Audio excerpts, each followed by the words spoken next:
Sometimes the person who teaches you the truest meaning of love doesn't stay or walk with you along your life's path. They remain just long enough to help you to grow until the lesson is learned. And in doing so, they equip you with the strength to become your truest self.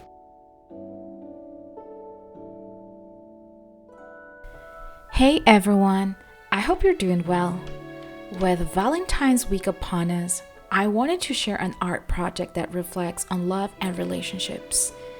You might be wondering why this episode is called We Were Here. Let me take you back to a meaningful conversation I had with a close friend recently. She's going through to a breakup and facing what's often called the dark night of the soul. I've been there too, so I share my own experience.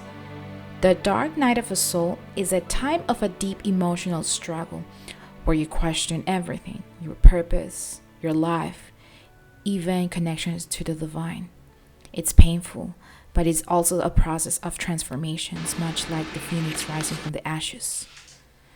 After our talk, I told her, everything's gonna be alright. And as we hugged, she felt some relief. But that conversation got me thinking about love. I've come to believe that the foundation of all relationships, whether romantic or platonic, or even friendships, rests in agape love. It's the selfless, unconditional love that seeks the well-being of others without expecting anything in return.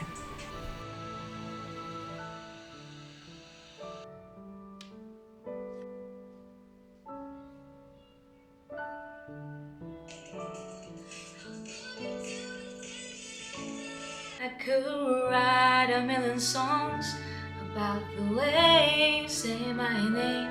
I could live a lifetime with you and do it all again. But just não tem pra que dizer uma palavra. This idea brought me back to an experience I had a few years ago in 2018 when I played a video game called We Were Here with Someone.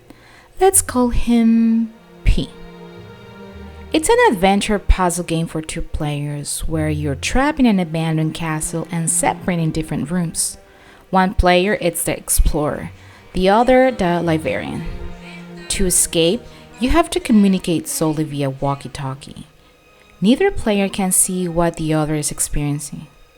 The explorer navigates corridors full of crypt symbols and hidden mechanisms, while the librarian has maps and instructions that hold the key to solving puzzles. You can only rely on clear communication. One player has the half puzzle, the other has the missing piece. If you miscommunicate, you fail. And trust me, we failed a lot. But with every failure, it got better. We learned how to explain things more clearly, how to listen better. Eventually, we made it to the final puzzle, and just as we were about to escape, something went wrong. Maybe I hesitated or misinterpreted something P said. Either way, he escaped and I got trapped. At first, I brushed it off. It's just a game, but then I realized that We Were Here wasn't just a puzzle game. It was an allegory for relationships in my life.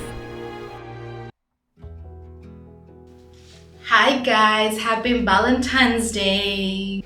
Look what I got. So, this is my sister's new business. It's a frame. It's a galaxy constellation. You can choose any date. For example, I put my birthday and I'm so excited. The brand is called Be a Flower. So, you can check the link down. And let's open it.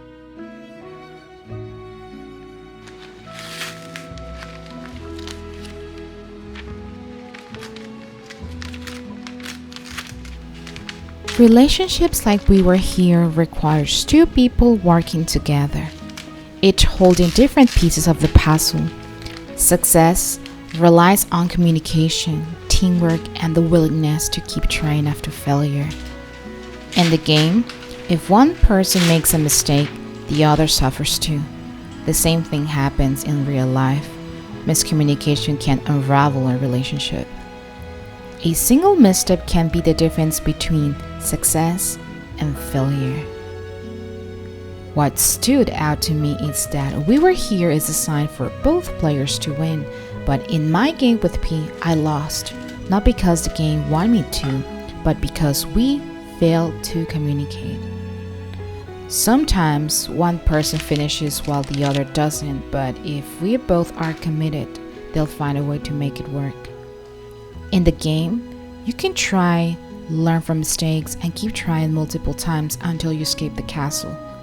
If you get stuck or tired, you can walk away, but you carry the lessons from the past experiences for another time. Or like in real life, a new relationship. Growth happens when both partners adjust, learn, and support each other.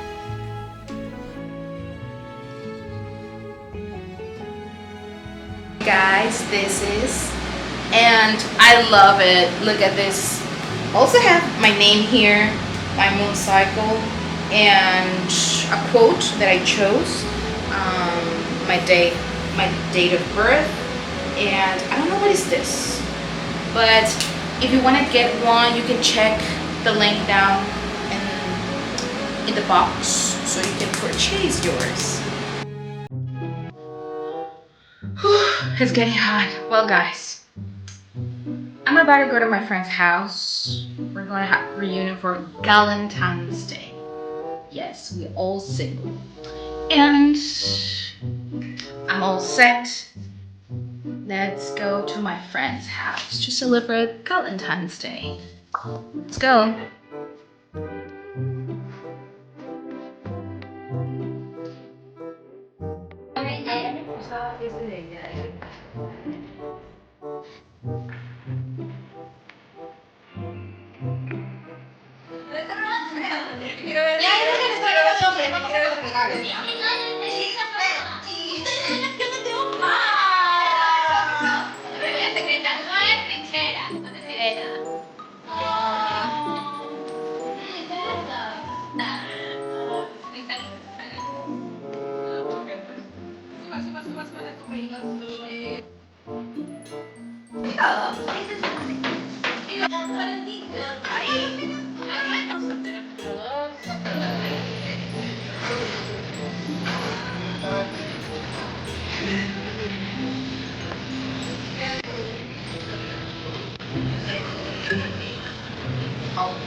Guys, I bought this necklace in the beach last year. I bought this one, I bought it last year, and these two this year, but something happened here and I can pull the string, so I'm trying to figure it out how to fix it. And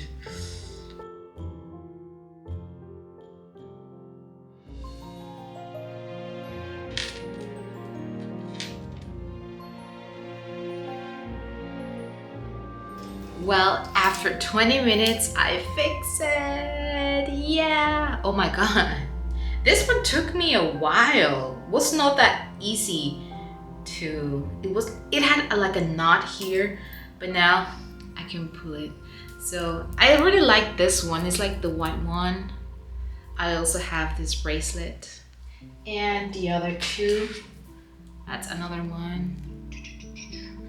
And another one. So I have 3 of them. Well, now I feel like I'm gonna paint something. I got this book like 2 months ago, and I was practicing some watercolor techniques, just watercolor and wash techniques. So I feel like I want to paint something. And I also get this book. It's from Sargent, and I love it too.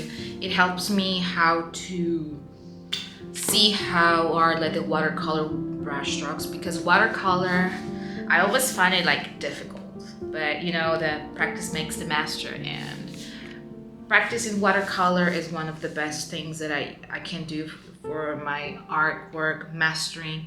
And it's summer, and I know that for some people they like to paint with oils during summer, but I don't, because it's too hot here. The room must be everything like shut. I shut down the windows because of the air conditioner, and I need fresh air, you know, because the smell and it's not healthy.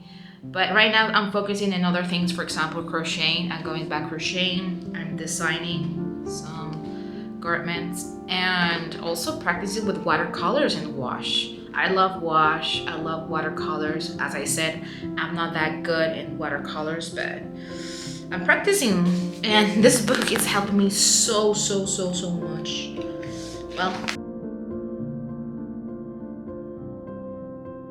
growth happens when both partners adjust, learn, and support each other.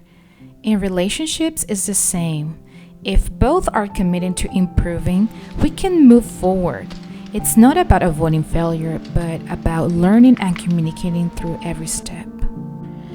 But in reality, human beings are incredibly complex when it comes to our emotions, and we often fail to accept that. In some ways, where two are to blame. This depends on the context in which a situation unfolds. But in romantic relationships where both parties are in love, the main cause of the breakup often boils down to poor communications, and here's where another factor comes into play: the ego. The ego often acts as a barrier in relationships, making it difficult for individuals to communicate openly and honestly. It's the inner voice that refuses to admit fault and vulnerability, making us defensive when faced with criticisms or conflict. In romantic relationships, the ego can create a sense of pride, preventing us from apologizing or understanding our partner's perspective. This can lead to misunderstandings and unresolved issues. When both partners allow their egos to take control, the connections between them weakness, and the space for empathy and compromise diminishes. Overcoming the ego requires humility and willingness to prioritize relationships over individuals' pride. As Freud explained, the ego acts as a mediator between our impulsive desires and the constraints of society, helping us to navigate the world. However, when the ego becomes too dominant, it can block our ability to connect authentically with others. Carl Jung also noted that the ego is essential to our conscious identity, but when it becomes too rigid, it prevents personal growth and deeper connections. Why do we keep repeating patterns in relationships? From what I've seen in my own life and in the lives of people around me, the real issue often comes down to a lack of self-awareness, knowing who we really are, what we truly want, and what we're looking for in a relationship. It also has a lot to do with how we feel about ourselves and whether we truly believe we deserve the best. So, how can I change this in my life? For me, it starts with spending time alone and reconnecting with myself, figuring out who I am and what I really want. It's about getting clear on values, my needs, and my boundaries. I need to be real with myself and face the areas where I still need to grow and heal. Building real self-worth is the key, not just for romantic relationships, but for everything in life. Self-love settings healthy boundaries and being mindful of my choices are all part of breaking those old repetitive patterns. Once I know my value and myself, only then I can start creating relationships that align with who I truly am and what I deserve. I feel ready to play another round of We Were Here or any other game in the series, but this time with someone new. I want to teach him the rules and together escape the castle. But this time, we'll both win. And guys, remember this. As the wise man says, only fools rush in. And I've learned that sometimes it's not about rushing towards the next relationship, but enjoying the process of becoming the best version of myself. Rather than focusing on where love will arrive, I'm learning to appreciate the journey of self-discovery and growth. I know that when the time is right, the right connection will come naturally. For now, I'm embracing where I am, trusting that by taking the time to truly understand myself, I'm making space for the love that aligns with who I've become. I hope you liked this video. See you next time.